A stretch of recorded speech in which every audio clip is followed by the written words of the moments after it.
সবাই কিন্তু ভিডিও নিয়ে অনেক অনেক কষ্ট করছে, অনেকের ভিডিও দেখি এখন আর আমার এত ভালো লাগে। আমি দোয়া করি যাতে সবাই অনেকটা এগিয়ে যায় ইনশাল্লাহ, আর আমরাও সবাই মিলেমিশেই কাজ করব। আর এইদিকে এই তো আজকে আমি পরের অংশের ভিডিওটি দিলাম।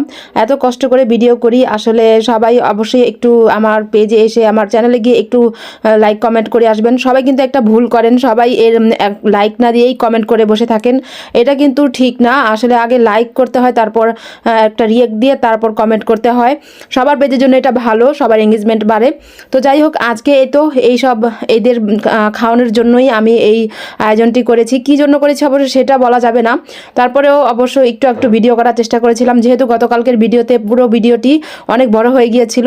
তো এদের জন্য আমি আয়োজনটি করেছিলাম। এদের চেহারা অবশ্য দেখালাম না, কারণ সব কিছু আসলে এইসব ব্যাপার নিয়ে ঠিক না, বাড়াবাড়ি হয়ে যায়।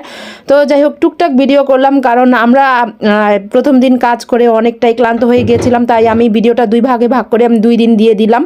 তো প্রতিদিন আসলে রেগুলার কাজ করাটা আসলে অনেক কষ্ট হয়ে যায়। আমরা এত কষ্ট করে সবাই ভিডিও করি, অনেকে মনে করে আমাদের কাছে সব কিছুই অনেক সহজ, জাস্ট আমরা রান্না করি আর ভিডিও করি। আসলে না, অনেক কষ্ট।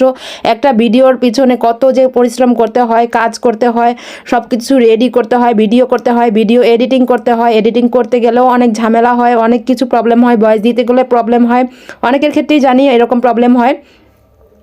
তারপরে এগুলো মানে ছাড়তে গেলেও আপলোড দিতে গেলে অনেক কিছু, অনেক ঝামেলা আছে।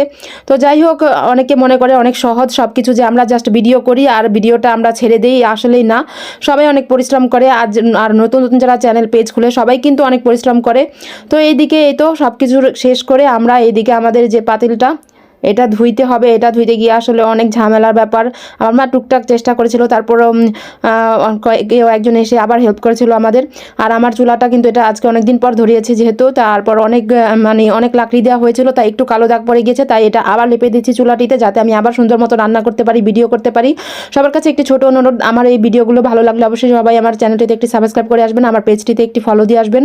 আর সবাই অবশ্যই জানাবেন আমার ভিডিওটি কেমন হয়। আমার এই গ্রামীণ রান্নাঘরে গ্রামীণভাবে সব কিছু হয় নাকি অবশ্যই কমেন্ট করে জানাবেন।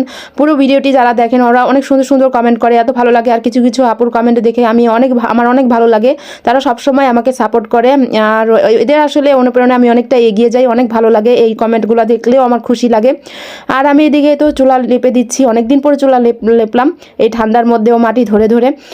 ভালোই লাগছিল, তেমন খারাপ লাগছিল না, যেহেতু সারাদিন পরিশ্রম করার পরে এই চুলা লেপতে এতটা খারাপ লাগছিল না, একটু ঠান্ডা ঠান্ডাই লাগছিল।